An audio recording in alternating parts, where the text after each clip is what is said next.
এই তুই কি ডারে? আমি একদিন ন্যাশনাল লেভেলে খেলবো।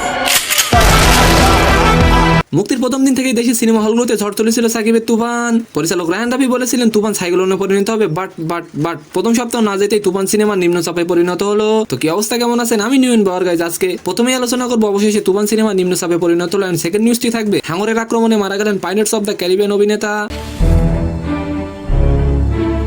সাকিব খান অভিনীত তুফান সিনেমা দেশের অধিকাংশ প্রেক্ষাগৃহে চলছে। রায়হান রাফির ভাষ্য, তুফান সিনেমা টন্নড হয়ে প্রেক্ষাগৃহে চলবে, বাট সিনেমা হল মালিকদের ভাষ্য ভিন্ন। মুক্তির প্রথম সপ্তাহ ভালো সাড়া পেলেও দ্বিতীয় সপ্তাহে শুরুতে তুফানে ভাটা পড়েছে।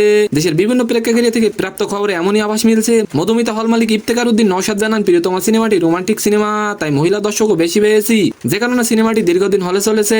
তুফান অ্যাকশন সিনেমা, তাই মহিলা দর্শকও কম, রিপিট দর্শকও কম, আর যার ফলে দ্বিতীয় সপ্তাহে মানুষের ভিড় অনেক কমে গেছে। আর এবার আলোচনা করবো হাঙরের আক্রমণে মারা গেছেন পাইরেটস অফ দ্য ক্যারিবিয়ান খ্যাত বিখ্যাত অভিনেতা টামায় ওপেরি। রোববার 23 জুন বিকালে হাওয়াই দ্বীপে সার্ফিং করার সময় মারা যান তিনি। ওহুর হাওয়াই দ্বীপের মালাখানা সমুদ্র সৈকতে সার্ফিং করেছিলেন পেরি। একসময় হাঙরের আক্রমণে মারা যান তিনি। পরে সমুদ্র থেকে পেরির মরদেহ উদ্ধার করা হয়। তো সম্মানিত দর্শক, আজকের ভিডিওটি কেমন লাগলো অবশ্যই কমেন্ট বক্সে জানাবেন। আর ভিডিওটি যদি ভালো লাগে অবশ্যই একটি লাইক দিয়ে আমাদের চ্যানেলটিকে সাবস্ক্রাইব করে দিবেন। ধন্যবাদ।